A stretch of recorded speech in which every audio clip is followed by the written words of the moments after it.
Hello everyone, welcome back to the next vlog. അങ്ങനെ museum വിസിറ്റിങ്ങിന് ശേഷം നമ്മൾ തൊട്ടടുത്തുള്ള ചർച്ച് സ്ട്രീറ്റിലേക്കാണ് അടുത്തത് പോകുന്നത്.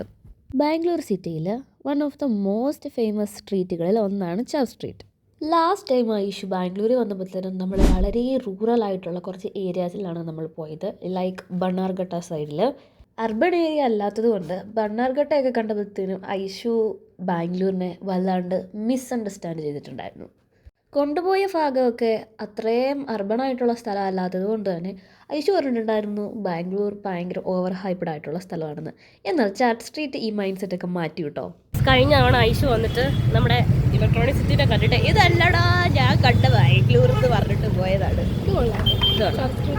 ബാംഗ്ലൂർ എന്ന് പറഞ്ഞ് എക്സ്പെക്ട് ചെയ്ത് വരുന്ന ഒരു ചർച്ച് സ്ട്രീറ്റ് ഒക്കെ കണ്ടു പോവുക, അല്ലെങ്കിൽ ഓവർ ഹൈപ്പ് ആണ് എന്നെ പോലെ കുത്തുന്നത്. അമേരിക്കയിലൊക്കെ കാണുന്ന പോലെ ലോസ് ആഞ്ചലസിൻ്റെ ഒരു ഫീൽ ഇവിടെ കിട്ടും. വണ്ടികളുടെ ഡിസ്റ്റർബൻസ് ഒന്നും ഇല്ലാതെ വളരെ പീസ്ഫുള്ളായിട്ട് നടന്ന് എല്ലാ കാഴ്ചകളും എൻജോയ് ചെയ്യാം. ഇവിടുത്തെ മെയിൻ അട്രാക്ഷനാണ് ഇവിടെയുള്ള ആസ്തറ്റിക് ടച്ചുള്ള ഓരോ റെസ്റ്റോറൻറ്റും കഫേകളും. പുസ്തകപ്പുഴുക്കൾക്ക് ഒരുപാട് ബുക്ക് സ്റ്റാൾസ് ഇവിടെ ഉണ്ട് കേട്ടോ. പിന്നെ മെയിൻ ഒരു സാധനം പറയാൻ മറന്നുപോയി. എന്താണ് ഇവിടുത്തെ വാൾ സ്ട്രീറ്റ് ആർട്സും ഗ്രാഫൈറ്റ്സും. പിന്നെ അതിനെ ചുറ്റിപ്പറ്റി നടക്കുന്ന കുറേ സ്ട്രീറ്റ് ഫോട്ടോഗ്രാഫേഴ്സും. അങ്ങനെ പറയാനാണെങ്കിൽ കുറേ ഉണ്ട്.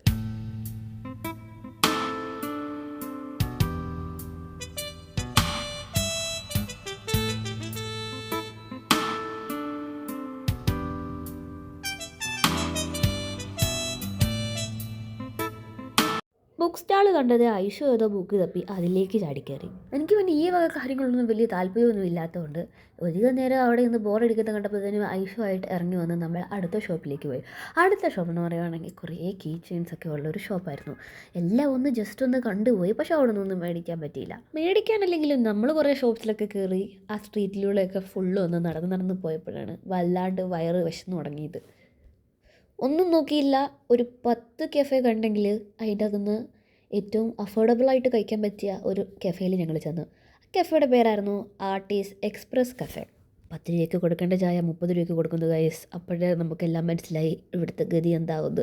പിന്നെ ഈ കിടക്കുന്ന സാധനങ്ങളിൽ നിന്ന് നമ്മൾ തപ്പി ഒരു വിധത്തിൽ നമുക്കിഷ്ടമുള്ള 2 സാധനം നമ്മൾ ചൂസ് ചെയ്തു.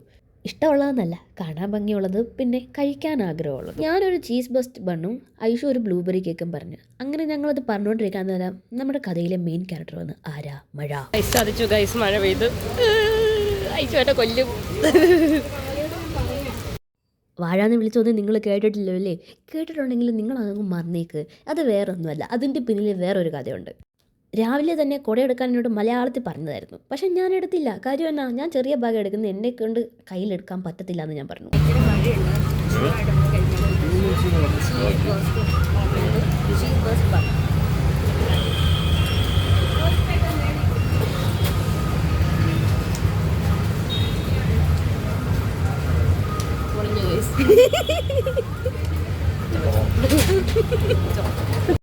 വേറെ എന്തൊക്കെ ഉണ്ടായിരുന്നു, അതിൽ നിന്നാണ് ഞാൻ ചീസ് ബസ് ബൺ ചൂസ് ചെയ്തത്. ലുക്കിലല്ല, വർക്കിലാണ് കാര്യമെന്ന് എന്നെ ഈ ചീസ് ബസ് ബൺ പഠിപ്പിച്ചു.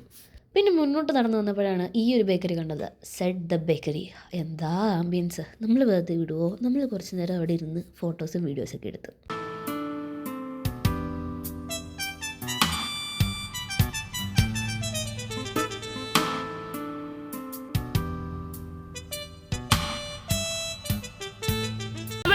ചർച്ച് സ്ട്രീറ്റിലൊക്കെ പോയി നല്ല ആംബിയൻസ്, നല്ല സ്ഥലം, നല്ല കുറേ ഫുഡ് മാത്രം കൊണ്ടില്ല. മൊത്തത്തോടെ പറയത്തില്ല, പക്ഷേ ഇത് ഞങ്ങൾ കഴിച്ചത് നമുക്ക് ഇഷ്ടപ്പെടാത്തതായിരിക്കും കേട്ടോ. പക്ഷെ ആ സെയിം സാധനം തൊട്ടപ്പുറത്തുനിന്ന് വേറൊരു ചേട്ടൻ അതിലും അടിപൊളിയായിട്ടൊന്ന് ഭയങ്കര ആസ്വദിച്ചൊക്കെ കഴിക്കുന്നുണ്ടായിരുന്നു. എങ്ങനെ നീ മറ്റേ വാങ്ങിച്ച ചീസില്ലേ, അത് ആ ചേട്ടനോട് ഞാൻ പറഞ്ഞായിരുന്നു അത് മേടിക്കണ്ടോ, പക്ഷെ ആ ചേട്ടൻ കേട്ടില്ല. മനസ്സിലാട്ടോ പറഞ്ഞു. അതെ, അന്ത്യമില്ലാത്ത വ്ളോഗാണ്. അടുത്ത ഡെസ്റ്റിനേഷനിലേക്ക് പോകാം. See you on the next vlog guys. Bye by.